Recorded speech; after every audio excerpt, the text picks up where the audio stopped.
Greetings, respected viewers. Here I'm in Winchester, and behind me is Winchester Cathedral, dedicated to St Peter and St Paul, and was dedicated to St Swithin till the Reformation. And perhaps you can see atop it. It's rather steamed up, the camera. You can see the cross of St George flying on the flag. So this is the third cathedral to exist in Winchester, and the first one was a bit north of the current site, and that was built in the late 7th century AD. And then another one was built in the 10th century, and then another one again at the end of the 11th century. So this is one of the largest cathedrals in Europe, and of all the Gothic cathedrals, it's got the longest nave, over 170 meters long, although relatively speaking it's actually not that tall, but you know, they want to be kind of a bit of a record beater or something. You might say, why such a gigantic cathedral for a relatively small city? I know Winchester's rather unimportant these days. Sorry, people of Winchester. But time was, this was maybe the second biggest city in southern England, and it was the capital of Wessex. Wessex was southwest England. If you're a fan of Thomas Hardy, he's got his Wessex Tales, that series of novels set in southwest England where he came from. So we're in the county of Hampshire. It takes its name from Southampton, which is the county town. But for centuries, Winchester was considered far more important than Hampshire.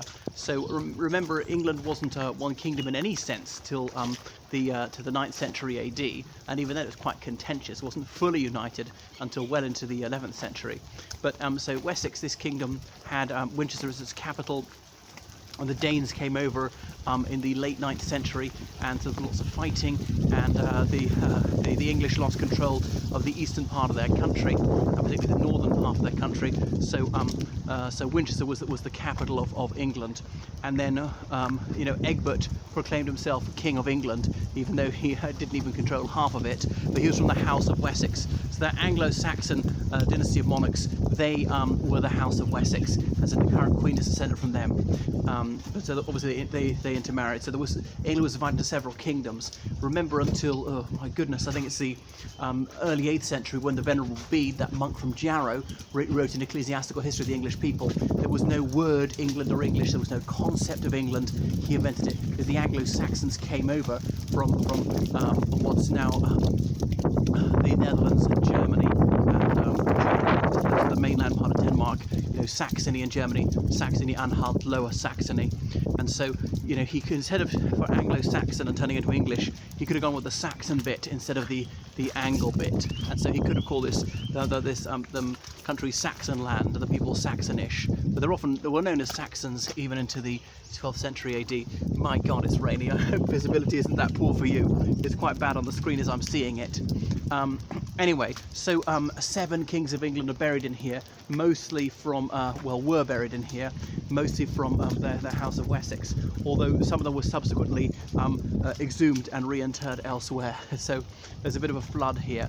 So as I say, St Swithin was a saint from around here, and he died in the height of summer. Forgive me, I can't remember his saint's day. And it says that the heavens then wept copiously for 40 days, leading to the legend that if it rains on St Swithin's day, it'll rain for the next 40 days, which is obviously bogus because occasionally it does. It's the height of summer, St Swithin's day. Perhaps you're getting an idea of the scale of the place. Anyway, even after England was united, the royal treasure was here at Winchester, so Henry I, when his brother William Rufus died in the New Forest, Henry I hastened here and seized the treasury and had himself crowned double quick, just in case anyone would dispute his kingship. And William Rufus, was it an accident or was it murder?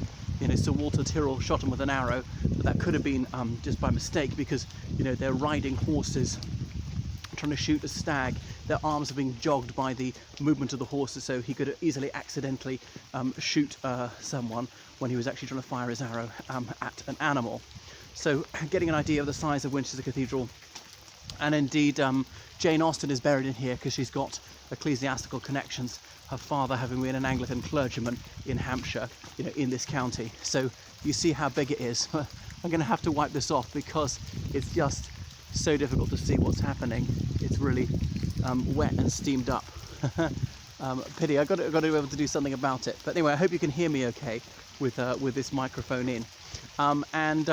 The tower that they built in the late 11th century that collapsed in 1107, and they said, oh, that's because we buried that wicked William Rufus here, the one who was killed in hunting in the New Forest, that king who got a very bad press from the church because he mistreated the church. When a bishopric fell vacant, he had to make up his mind who he wanted the Pope to appoint. It was really up to the Pope, but the king had some say, give him a short list of names. There's often an investiture contest when there's a dispute between the Pope and the monarch who ought to be appointed bishop or archbishop of somewhere, because these dioceses and archdioceses had enormous incomes because they owned a huge amount of land. At one stage, the church owned a third of all land in the country. Remember, land was the main resource because not even a lot of coal was burnt. I mean, the population was so small, it was long before the Industrial Revolution. So in the interim, when there was no bishop, the income from that bishopric went to the crown. So William Rufus liked to take a very long time making up his mind who should be the bishop, because he got loads of money whilst he was waiting. So as not many people could read or write, the clergy were the chroniclers, and that's why in history books he was said to be such a wicked monarch and so on. Although I think he generally was ghastly. Most of them were monsters, but he wasn't probably much worse than the rest of them. So that's a little bit about Winchester here.